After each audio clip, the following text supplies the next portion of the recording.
I have always had a serious question, and internally I used to laugh at it because the European economy compared to the European economy, the American economy, the British economy, Japanese, everything. The Indian economy is, as a GDP, it has come out to the fore. I agree on that point. But when you compare the market, when I say market, share market, in which finance market, I think India, in Tamil we used to call the word jujubi.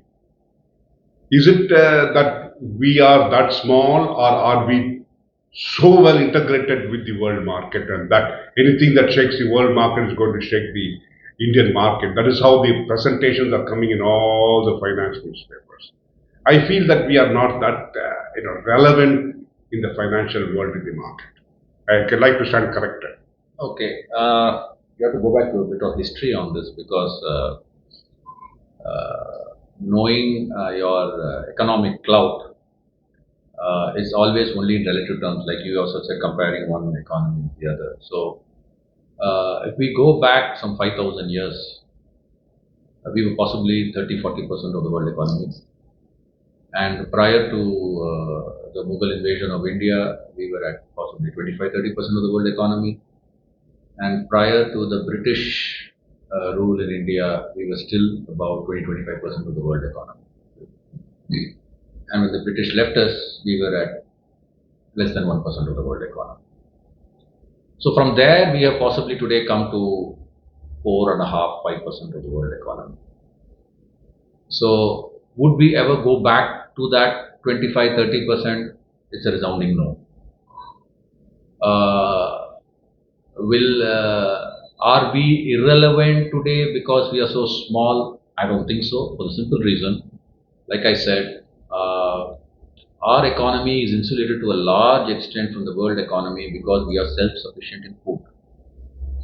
Sure. And even if tomorrow the oil taps were shut off, you and I can't drive a car, but 100 or possibly a billion people won't matter. It won't matter to them because they are busy, happy with their cycles and just walking around. Your planes will not fly, so you can't just get around the country and have meetings every 2 hours. You will have to take a horse cart or something or cycle to the next destination. It will take you 3 weeks. So jokes apart, our economy, like I told you, is in 4 segments. So who will get hurt the most? It is that 300 million people who are also the consumer today who will feel the pinch. The remaining 1.1 billion will have some problems because logistically speaking, the oil that we have will only cater to the food market and possibly a little bit of something else, but nothing beyond that. So if somebody in a village wants to go and see his children somewhere else, it's no longer going to be possible unless everybody manages to get a seat in the train. And we already know the trains are overcrowded. So we are not irrelevant simply because we are largely self-sufficient. If, however, we were not self-sufficient but dependent on the world for every second item, then automatically we would have a power. Because to sell to us, those countries would be willing to bend backwards to make sure that we remain their customer and not shift our loyalties to another person. So that economic hegemony automatically comes from that. And you're seeing it play out today in the US. The only reason Trump is able to push through his tariffs is because practically every country is dependent on some exports to the US. Now, surprisingly, for all the hullabaloo in India about the tariffs on India, less than 0.8% of my GDP is impacted by American exports. So I can happily sacrifice the whole lot, not even jot a blink an eye, and just go on to the next. But for that section of the society which is engaged in that 0.8% of the GDP trade in with respect to US, their economic life is shattered. So I believe just because I do not depend on the world for a lot of my consumption or my needs, I am not irrelevant. I remain relevant only because a lot of the world is now looking to me to see how they can stop being dependent on other countries and how they can become Atmanirbhar. Okay. So would you say that this FTA, recently in today's newspaper, it has come that it's going to look at a $10 trillion opportunity the FTA with the EU is going to happen. That 10 trillion. Now, frankly speaking, I'm a doubtful Johnny always. So 10 trillion, even you make it, say 1%, 10% of it equal to 1 trillion. That's a huge kick to our economy. Will our economy be able to, I would say even next 2 years, this 1 trillion trickles in. I don't know whether it's going to, but if it, do you think that we will be able to stand the stress of that kind of money flowing into India? No, I Because don't. we don't have the production capacity to absorb that money. No, I don't think this 10 trillion figure is for any particular year. I think it is the entire 30, 40 years of the FTA that they are looking for so much of trade because Yes. the initial impact is only some 5 to 10 billion dollars incremental. Increment. Oh, That okay. is on the existing business with the EU, we are going to add another 5 to 10 billion. That's it.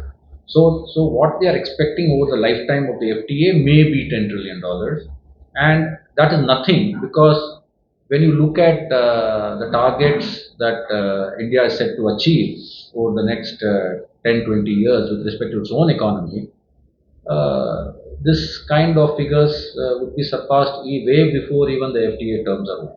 Oh, okay. So, but if we are able to,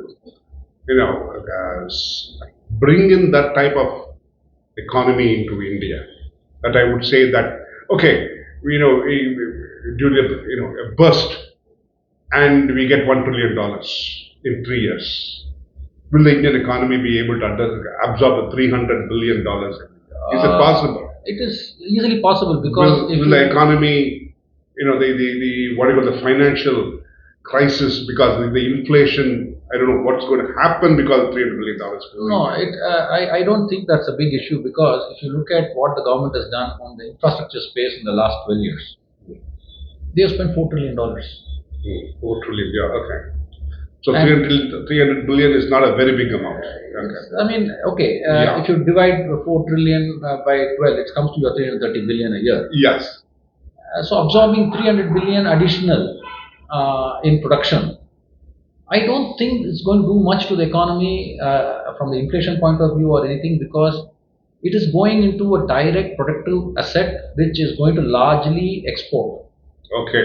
If there is a local consumption for it, well and good. Like Apple manufacturing, it exports, but then there's a decently good enough market in India. So Apple is not going to sit and cry that it is selling in India. They are very happy they are selling in India. So if somebody else tomorrow, let us say Raytheon comes and sets up some radar systems or something like that, and the Indian government itself says, okay, we'll buy it. Why would they say no? So for us to absorb this kind of money should not cause any problems. The RBI, of course, Would that mean that you said there are 4 sectors, 4 PPPs? Now, there is one 300 million. billion which is trying to move into the next 300 billion, which are the now the other 300 million, out of the next 300 million, maybe 30 million go above. Correct. To the super rich. This Now, movement is happening. so when you look at the 300 million moving into 300 million, let's say 100 million move into the upper middle class or the middle class level. Don't you think so that we require more services, more production, more value-added goods? It is symptomatic of any economy growing at that level because as the spending power increases, demand for goods and services will increase. So previously, if we were looking for a budget hotel, we don't mind going for a 3 star. Okay. A 3 star fellow won't mind going for a 5 star. 5 star. So as this happens, we're already seeing it. I mean, the flight ticket rates As the date closer to the flight happens, prices go from 6,000 to 20,000. People need to pay that. So this is a natural progression of any economy growing up. So when we look at the 300 million moving to the next, at least 100 million moving to the next 5 years, I give 5 years. It may be longer, but I'm giving 5 years. I think that we will have a more stronger economy. It is getting stronger every year. It's getting stronger every year because we have a government which is committed to its budget deficits. So when the economy gets stronger, we are not going to be very much worried about the decline in the dollar value. We are only worried about the exports part of it, or imports of items which slowly depend on the dollar. Other than that, if we get into a basket of currencies methodology, which we currently use, we will be able to be on a better wicket shortly. Yeah, that's what I said. Like I said, I have good faith in the stewardship of the RBI amongst all the central banks in the globe. I've been quite happy with the way the RBI has managed an economy like India's, where predominantly we are a poor nation for a very, very long time, and with bad stewardship at the political side for a very, very long time.